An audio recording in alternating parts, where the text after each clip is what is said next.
Hello guys and welcome back to our channel. उम्मीद करते हैं कि आप सब लोग खैर खैरियत से होंगे। तो आज हम आपके लिए लेकर आए हैं अब तक की टॉप 5 बेस्ट वॉर मूवीज जो कि रिकमेंडेड मूवीज हैं। तो अगर इनमें से कोई भी मूवी आपने मिस की है तो लाजमी देखें। So based on the IMDb rating start करते हैं नंबर 5 से। तो नंबर 5 पे हमारे पास आती है पर्ल हार्बर जो कि 2001 में रिलीज हुई थी और इसकी IMDb रेटिंग 6.2 है। स्टोरी कुछ इस तरह से शुरू होती है कि राफे और डैनी वॉकर जो कि बहुत अच्छे दोस्त होते हैं, उन्हें बचपन से ही पायलट बनने का बहुत शौक होता है। तो जनवरी 1941 में वर्ल्ड वॉर 2 के दौरान डैनी और राफे दोनों मेजर जिमी के साथ फर्स्ट लेफ्टिनेंट है। जिमी राफे को बताता है कि उसे ईगल स्क्वाड्रन के लिए चुना गया है। उसके बाद सब पायलट का मेडिकल चेकअप होता है। नर्स एवेलिन राफे को मेडिकल एग्जाम पास कर देती है और दोनों एक दूसरे को पसंद कर लेते हैं। उसके बाद राफे एवेलिन को बताता है कि उसने ईगल स्क्वाड्रन ज्वाइन कर लिया है और अगले ही दिन उसने फ्लाइट के लिए जाना है। राफे ईगल स्क्वाड्रन में मिशन के दौरान शॉट डाउन हो जाता है और मिसिंग प्रेज्यूम्ड किल्ड होता है। डैनी और एवेलिन राफे की मौत की खबर के बाद एक दूसरे के करीब आ जाती हैं। दिसंबर 6 की रात को एवेलिन को पता चलता है कि राफे जिंदा है। राफे और डैनी एक बार फिर लड़ पड़ते हैं लेकिन फिर जल्द ही समझ जाते हैं। लेकिन अगले ही दिन 7 दिसंबर को जापानीज नेवी पर्ल हार्बर पर हमला करती है। शदीद जंग के बाद राफे और डैनी फाइटर प्लेन्स उड़ाने में कामयाब हो जाते हैं और 7 जापानीज प्लेन को गिरा देते हैं। पर्ल हार्बर के बाद उन्हें एक सीक्रेट मिशन के लिए भेजा जाता है। मिशन सक्सेसफुल होता है लेकिन राफे और डैनी के प्लेन जापानीज ऑक्युपाइड टेरिटरी में क्रैश हो जाते हैं। ग्राउंड ट्रूप्स के बाद गन फाइट में डैनी को गोली लग जाती है जिसकी वजह से वो शदीद जख्मी हो जाता है और मरने से पहले राफे को कहता है कि एवलिन के बच्चे की देखभाल करे। राफे एवलिन और डैनी के बच्चे के साथ जिंदगी गुजारता है और यहीं पे कहानी का इख्तिताम होता है।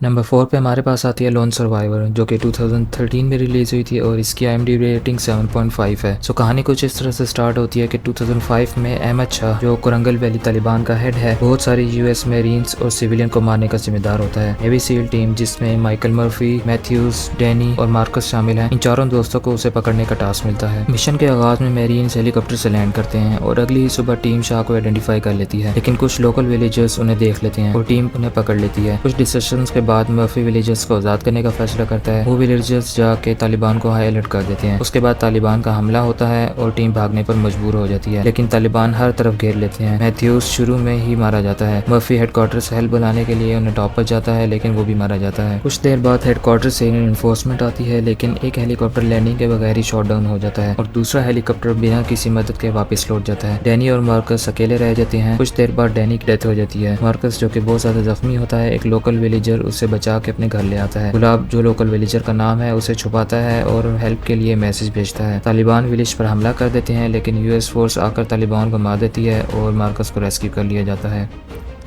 एक्शन और थ्रिलर से भरपूर ये मूवी नेवी सील टीम की कहानी है जो कि उनके और विलेजर्स की ब्रेवरी को हाईलाइट करती है। ये कहानी एक्शन और इमोशन का परफेक्ट ब्लेंड है। अगर आपने ये मूवी मिस की है तो लाजमी देखें।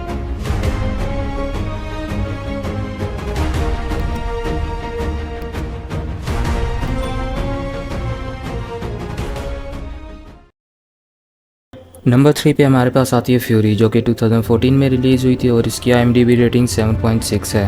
अप्रैल 1945 में जर्मनी के वेस्टर्न एलाइड इन्वेजन को बहुत सख्त रेजिस्टेंस का सामना होता है। डॉन जो कि स्टाफ सार्जेंट है अपनी M4 शर्मन टैंक फ्यूरी के कमांड करता है। जर्मनी में आगे बढ़ते हुए क्रू मेंबर्स नॉर्मन जो कि इनएक्सपीरियंस और यंग सोल्जर होता है, उसे वायलेंस से नफरत होती है। एक दिन जब टैंक कॉन्वे मूव कर रहा होता है तभी नॉर्मन को जर्मन सोल्जर्स को देखकर उन्हें इग्नोर कर देता है और यही सोल्जर्स आगे जाके उनके कॉन्वे पर रॉकेट फायर करते हैं और लीडिंग टैंक को डिस्ट्रॉय कर देते हैं। डॉन कमांड ले लेता है और एक बैटल के दौरान डॉन नॉर्मन को कैप्चर सोल्जर्स को मारने का कहता है जो कि नॉर्मन को ट्रॉमेटाइज कर देता है। उसके बाद क्रू मेंबर्स एक टाउन को कैप्चर करते हैं। डॉन और नॉर्मन एक अपार्टमेंट की तलाशी के दौरान उन्हें वहां इरमा और एमा मिलते हैं। नॉर्मन एमा को पसंद कर लेता है और वो उसे रुकने का कहती है, लेकिन बाकी क्रू मेंबर्स आकर टेंशन क्रिएट कर देते हैं। उसके बाद एक आर्टिलरी स्ट्राइक में एमा मारी जाती है जो नॉर्मन को डीपली अफेक्ट करती है। उसके बाद क्रू मेंबर्स को एक वाइटल क्रॉस रोड को होल्ड करने का ऑर्डर मिलता है। रास्ते में एक जर्मन टाइगर टैंक उन्हें एम्बुश करता है और 3 टैंक्स को डिस्ट्रॉय कर देता है, लेकिन फ्यूरी उस टैंक को डिस्ट्रॉय कर देता है, लेकिन साथ ही उनका रेडियो भी डैमेज हो जाता है, जिसकी वजह से डॉन रीइंफोर्समेंट नहीं बुला सकता। उसके बाद क्रॉस रोड पर फ्यूरी एक लैंड माइन से इमोबिलाइज हो जाता है। नॉर्मन एक वाफन एसएस बटालियन को देखता है जो उनकी तरफ आ रही होती है। डॉन और क्रू मेंबर डिसाइड करते हैं कि वो वहीं रुककर उनसे फाइट करेंगे। फ्यूरी को क्रॉस रोड पर ही डिस्गाइज करके वो छुप जाते हैं और जर्मन्स को एम्बुश करते हैं। बैटल में ग्रेडी, गोडो और बाइबल मारे जाते हैं। डॉन स्नाइपर शॉट से जख्मी हो जाता है और नॉर्मन को एस्केप करने का कहता है। नॉर्मन टैंक के फ्लोर के हैच से निकल जाता है और डॉन ग्रेनेड से मारा जाता है। एक यंग सोल्जर नॉर्मल को देख लेता है, लेकिन उसे कुछ नहीं कहता और छोड़ देता है। अगली सुबह नॉर्मल को अमेरिकन पेट्रोल रेस्क्यू करते हैं और उसे हीरो माना जाता है। एक्शन, सस्पेंस और इमोशन से भरी ये कहानी आपको आखिर तक जोड़े रखेगी। ये मूवी सिर्फ एक वॉर स्टोरी ही नहीं बल्कि इंसानी जज्बात और दोस्ती की भी कहानी है। अगर आपने कभी सोचा है कि एक सोल्जर की जिंदगी कितनी मुश्किल होती है तो ये फिल्म आपके लिए परफेक्ट है। इस फिल्म को देखकर आपको अपने हीरोज की कदर होगी और इनकी ब्रेवरी और सेक्रीफाइस को अप्रिशिएट करेंगे। एक्शन और थ्रिल से भरपूर ये मूवी लाजमी देखें और अपने दोस्तों के साथ भी शेयर करें।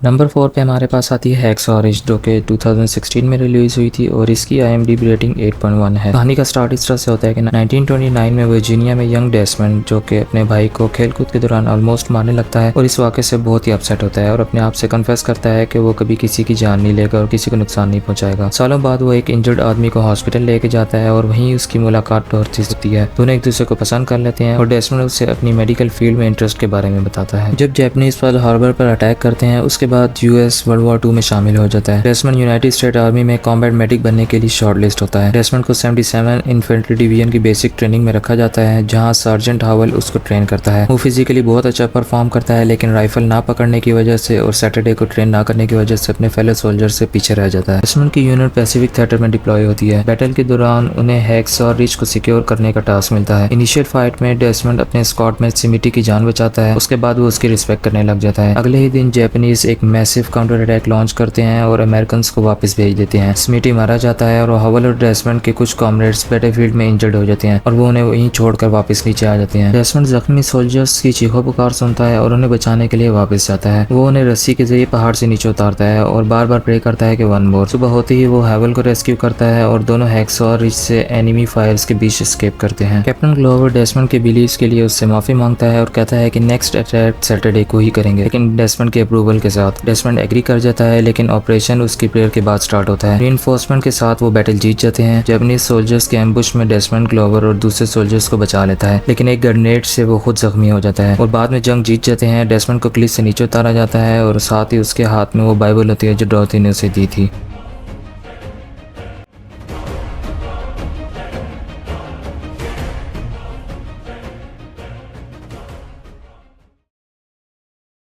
और नंबर टॉप पे हमारे पास आती है सेविंग प्राइवेट रायन, जो कि 1998 में रिलीज हुई थी और इसकी IMDb रेटिंग 8.6 है। कहानी कुछ इस तरह से स्टार्ट होती है कि 6 जून 1944 को यूएस आर्मी ओमाहा बीच पर लैंड करती है as part of Normandy invasion, जहां उन्हें जर्मन फोर्सेस की हैवी आर्टिलरी और मशीन गन फायर का सामना करना पड़ता है। सेकंड रेंजर बटालियन का कैप्टन जॉन एक सर्वाइविंग ग्रुप को लीड करते हैं और जर्मन फ्रंट लाइन को ब्रेक करते हैं। United State Department of War को पता चलता है कि रायन ब्रदर्स में से 3 मारे जा चुके हैं और चौथा अभी मिसिंग है। जनरल मास्टर ऑर्डर देता है कि वो रायन को ढूंढ जाए और घर भेज दिया जाए। मिलर को ये मिशन दिया जाता है और वो अपने साथियों के साथ टीम इकट्ठी करता है और उन्हें ढूंढने के लिए निकलते हैं। ये ग्रुप रायन को एक टाउन में ढूंढते हैं जहां एक जर्मन स्नाइपर के हाथों मारा जाता है। ये देखकर टीम के मेंबर्स गुस्से और फ्रस्ट्रेशन में आ जाते हैं। बाद में वो गलत जेम्स रायन को ढूंढते हैं। रात को एक चैपल में रेस्ट करते हुए मिलर हॉर्वर्थ को बताता है कि वो और ज्वाइन करने के बाद उसकी लाइफ में बहुत सारी कॉम्प्लिकेशंस आ गई हैं। इसके बाद मिलर रायन को ढूंढने की कोशिश करता है और मुख्तलिफ सोल्जर्स से रायन के बारे में पता करता है। एक सोल्जर उसे बताता है कि रायन को रैमिली टाउन में एक ब्रिज डिफेंड करने के लिए रीअसाइन कर दिया गया है। रैमिल में मिलर का ग्रुप रायन को ढूंढ लेते हैं, लेकिन रायन अपनी पोस्ट छोड़ने से मना कर देता है। हॉर्वर्थ मिलर को मना लेता है कि रायन को बचाने एक अच्छा ऑप्शन है। जर्मन असॉल्ट के लिए रेडी होते हैं और उसके बाद जैक्सन और हॉर्वर्थ दोनों मारे जाते हैं और फिर रीइंफोर्समेंट जर्मन को डिफीट कर देती है। सालों बाद एक ओल्ड एज रायन मिलर की ग्रेव पर आता है और कहता है कि उसने मिलर के वर्ड्स हमेशा याद रखे हैं और उनकी कुर्बानी को अर्न करने की कोशिश करता है। सो दोस्तों, एक्शन और थ्रिलर से भरपूर ये मूवी अगर आपने अभी तक नहीं देखी तो लाजमी देखें।